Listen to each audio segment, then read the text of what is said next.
Assalamualaikum warahmatullahi wabarakatuh. Semangat pagi. Oh. Oke. Dulur semua. Gimana kabarnya? Sehat selalu ya. Hari ini Abah mau ngevlog tentang bagaimana caranya ngobatin ular yang sakit sariawan atau flu atau pilek ya. Dua aja lah. Kalau yang luka nanti itu buat vlog selanjutnya.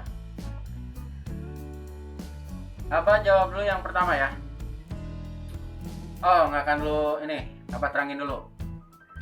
Bagaimana caranya buat bikin kandang si ular tersebut dulu. Satu, jadi si ularnya kita tentuin dulu ularnya ular apa dulu. Contoh lah yang simpel aja, ular sanca. Kalau si ular sanca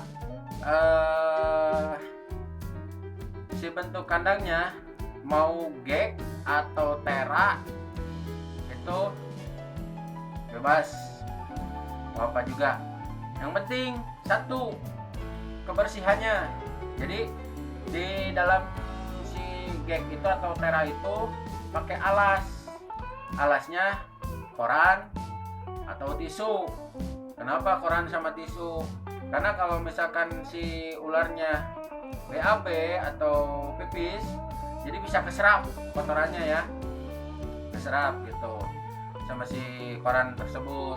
Nah itu jadi kalau misalkan si ularnya sakit nih, yang tadi yang pertama sariawan. Kalau sariawan biasanya datangnya dari suhu yang terlalu panas ya.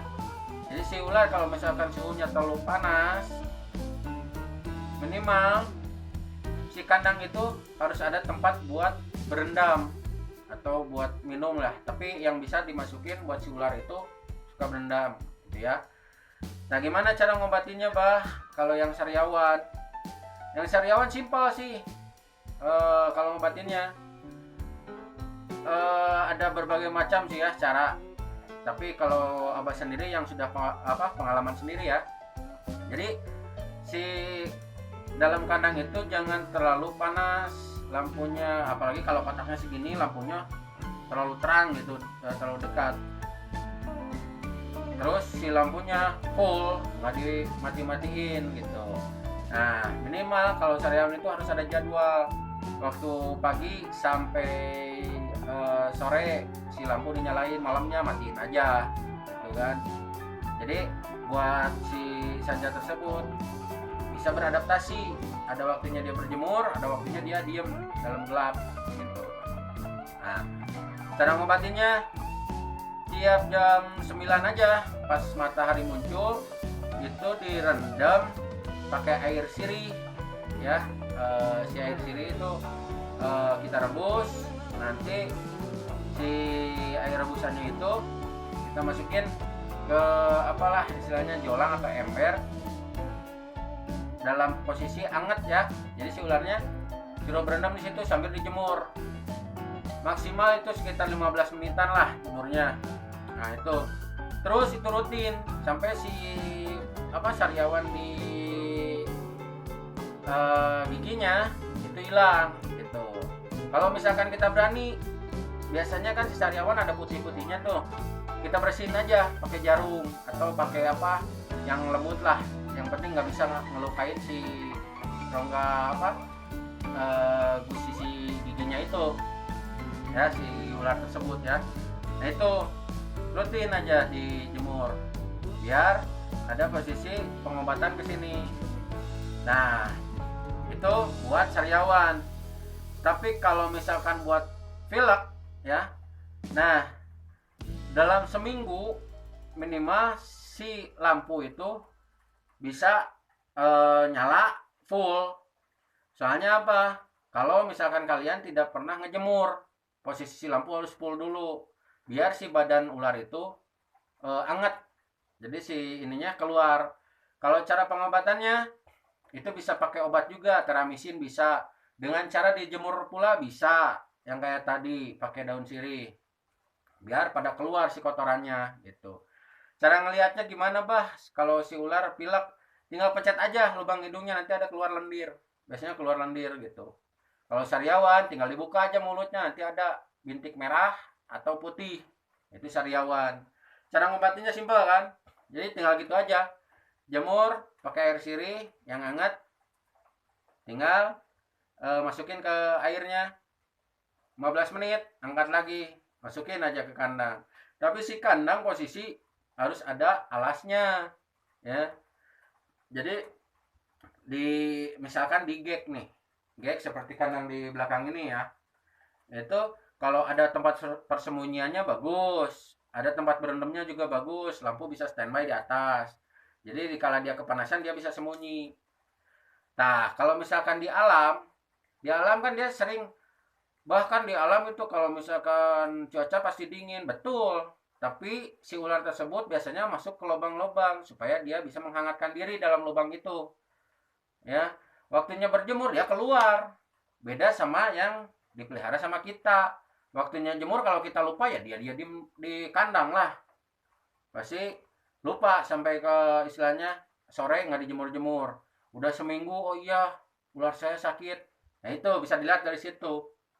Makanya Abah ingetin buat semua aja ya, orang-orang yang baru melihara ular atau pingin memelihara ular. Jadi sebelum memelihara hewan yang kita inginkan, contohnya ular, minimal kita satu harus mengetahui dulu karakter si ular itu, kedua cara melawatnya, ketiga cara buat kandangnya, posisi kandangnya gitu. Takutnya melihara pingin beli simpen aja, yang penting dikasih makan. Salah. Jangan pemikirannya yang penting ular itu makan, beda.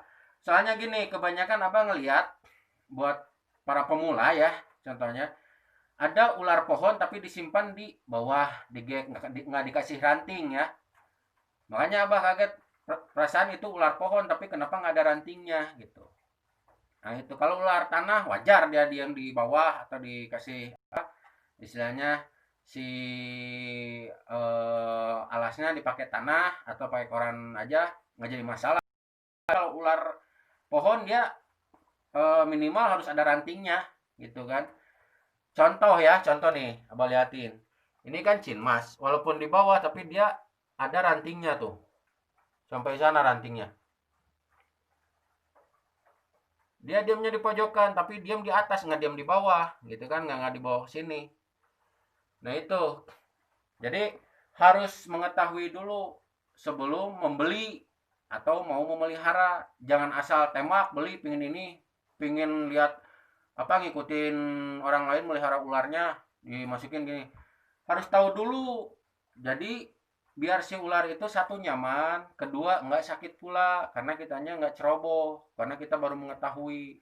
Ujung-ujungnya pasti nanya ke forum, ini kalau ular saya ini gimana ya, kenapa gini gini, karena itu belum mengetahui. Jadi sebelum membeli teh jangan asal langsung beli. Abah cuma ngasih tahu ya, ini sering aja nih, karena dilihat-lihat banyak yang kayak gitu.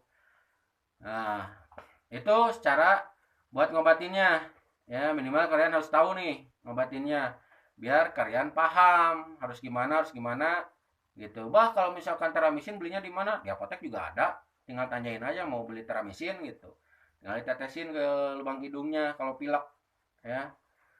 Nah itu aja buat anak reptil nih khususnya ya, bagi yang pemula abah cuma ngasih share aja. Tapi di balik itu cara pengobatan pasti beda-beda ya. Tapi itu cara pengobatan Abah sendiri yang alhamdulillah ular pada sehat semua, terkecuali yang tidak diketahui itu ular amel Abah yang 4 meter itu matinya ngedadak. Asli Abah nggak tahu penyakit apa itu. Nanya ke dokter pun dokter tidak tahu. Malah balik nanya gejala apa sebelumnya, nggak ada gejala. Nah itu ya, khususnya buat kalian para reptiler pemula yang pengen memelihara. Camkan tuh. Oke, khusus hari ini cukup sekian dulu ya. Jangan lupa subscribe, like, and share, dan komen yang positif juga. Terima kasih. Wassalamualaikum warahmatullahi wabarakatuh. Semangat pagi. Oh!